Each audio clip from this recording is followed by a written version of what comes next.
acontecendo hoje a conferência, o debate sobre os direitos das pessoas com deficiência. Quais são os principais pontos que estão sendo discutidos nesta conferência?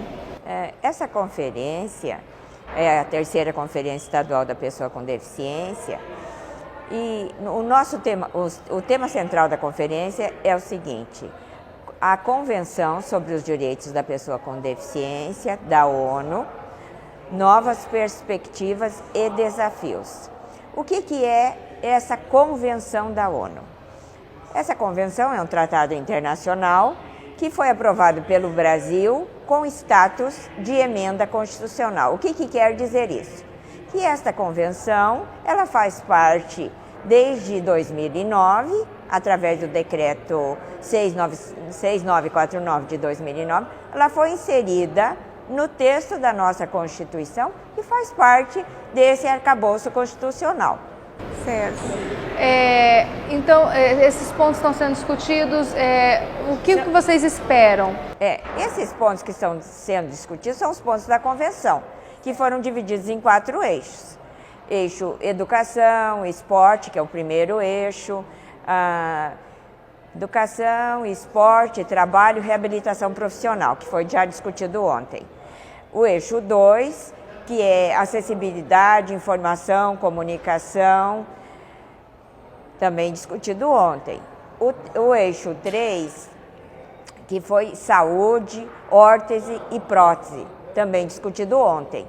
Hoje nós estamos discutindo o acesso à justiça, padrão de vida e proteção social adequados. Inclusive, eu quero ressaltar que é a primeira vez que o Poder Judiciário Estadual está participando desse acesso à justiça. Nós estamos com o advogado-presidente da Comissão de Processo Eletrônico da OAB. Está muito boa esta palestra de hoje, não desmerecendo as demais, mas a de hoje está significativamente boa, excelente. Porque muitas vezes as pessoas elas não sabem os direitos que têm, né? E a pessoa com deficiência parece que tem, a limitação ainda é maior ainda, né, que das outras pessoas. Sim, o que nós estamos elencando nessas discussões? Quais as barreiras que nós temos, inclusive no judiciário, de acesso, agora com o processo eletrônico, e estamos elencando desde as barreiras ambientais, ao meio físico, à educação, ao esporte, ao trabalho, até as barreiras atitudinais, né? Inclusive, nós estamos discutindo a inclusão, aqui no Mato Grosso do Sul, a inclusão digital, que é um assunto novo, né? Para que a gente possa, realmente, as pessoas com deficiência terem acesso também aos sites, né? Aí como que elas vão ver o jornal hoje, né? Precisam ter acesso. Sim, claro. Então nós precisamos eliminar essas barreiras, inclusive as barreiras digitais, né? Aqui, no estado, você tem uma estimativa de quantas pessoas com deficiência tem aqui no estado?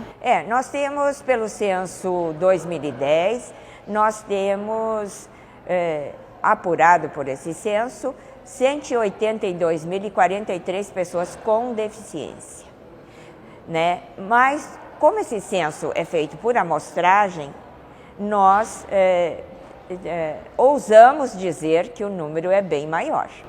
Certo. Né?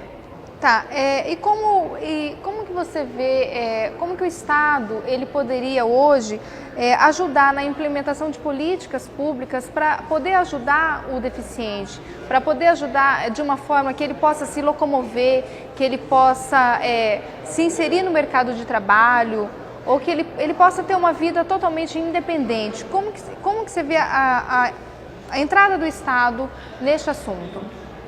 Nós vemos o Estado, digamos, num sentido amplo. Vamos ver o poder público. O poder público é formado de 3 poderes: executivo, legislativo e judiciário.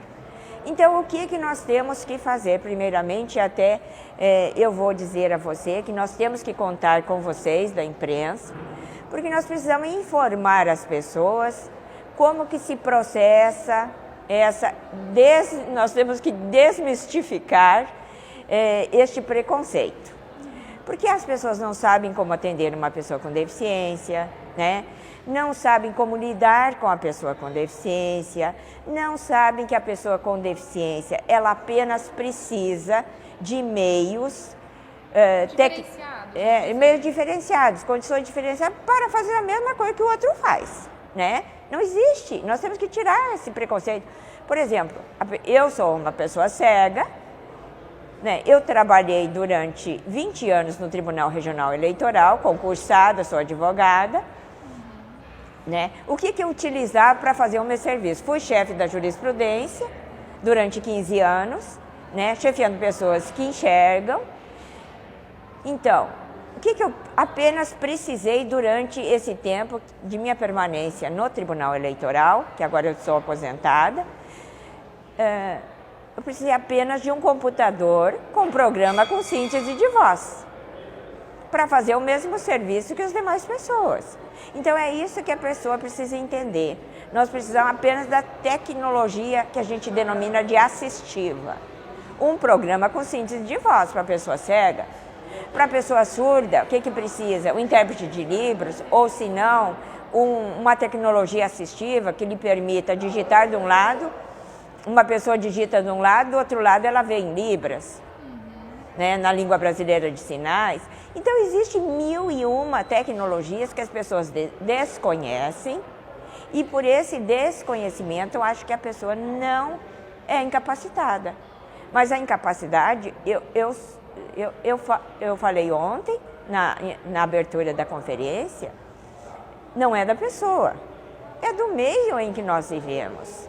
Você acha que, na realidade, então, a sociedade, de um modo geral, ela ainda não está pronta, ela ainda não reconhece a pessoa com deficiência, ela não consegue prestar serviços, ela não consegue conviver ainda com as diferenças? Não, a sociedade não está preparada e eu vou te dizer por quê. Nós viemos de uma geração extremamente excludente, segregatória, que a pessoa com deficiência sempre ficou nas instituições. Agora, com a inclusão, nós estamos tirando a pessoa das instituições, do Instituto Cegos, das APARs e trazendo para dentro da escola. Nós começamos assim, não é verdade? Estamos trazendo para o ensino regular. Então, o que acontece? Há um impacto social. A sociedade ainda não aceita a pessoa com deficiência no seu seio. E essa barreira que nós estamos construindo e tentando vencer. Essa barreira é um processo de eliminação das barreiras. É um processo de construção da inclusão. É um processo de construção de uma sociedade para todos, sem exceção. Porque as demais pessoas não reconhecem a pessoa com deficiência como uma pessoa. Elas acham que é menos que uma pessoa. E qual seria, então, assim, a mensagem que você deixaria para as pessoas que ainda têm aquele preconceito, aquela coisa pré-concebida, eu não conheço, não quero conhecer, e crio aquele preconceito sobre uma pessoa com uma limitação, que tem uma deficiência? Eu acho que a sociedade precisa se informar mais, precisa conviver com a pessoa com deficiência, porque isso é um ganho social para as demais pessoas. Por exemplo, quando eu instituo uma roda de leitura, que venham crianças ler para as pessoas cegas, o que eu estou fazendo? As pessoas estão convivendo e todos ganham nisso, porque se eu instituo uma roda de leitura, um exemplo banal, a pessoa sem deficiência está lendo, está convivendo, está sendo estimulado nela a solidariedade humana, né? Não pena, não piedade, porque a pessoa com deficiência não precisa de pena. Não. A pessoa com deficiência, ela precisa apenas de oportunidade.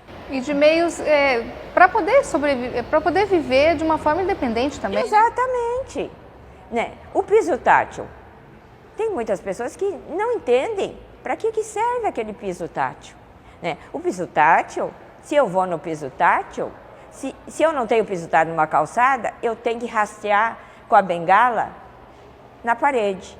Mas se eu tenho piso tátil, eu vou rastrear, eu vou me locomover pelo piso tátil. E às vezes nem preciso da bengala. se o piso tátil estiver bem colocado, né? Então, é isso que a pessoa tem que entender, que tem que ter o piso tátil de alerta, que tem que ter a rampa para o cadeirante, que tem que eliminar as barreiras de atitude. Muitas vezes eu chego nos locais com um acompanhante, a pessoa se dirige ao meu acompanhante.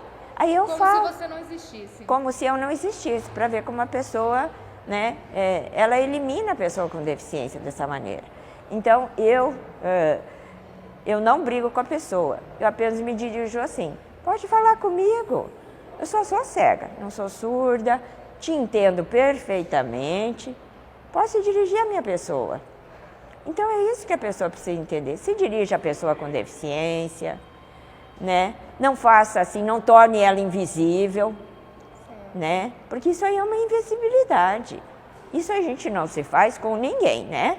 Isso aí tem que ter um respeito às pessoas. Nós temos que incentivar dentro do nosso convívio social um respeito pelas demais pessoas, porque todas são diferentes, não tem nenhuma pessoa igual à outra, né? Tanto em pensamento como fisicamente. Então nós temos que estimular esse respeito entre nós, respeitar o nosso próximo, né? Com ou sem deficiência. Tá certo. Muito obrigada, Tânia. Nada, eu estou às ordens e gostaria de contar com a parceria sempre de vocês, da imprensa, para que nós possamos aos poucos ir mudando o paradigma social, não é verdade? Muito obrigada. Eu conversei com Tânia Cunha, presidente do CONCEP, o Conselho Estadual de Pessoa com Deficiência aqui de Mato Grosso do Sul.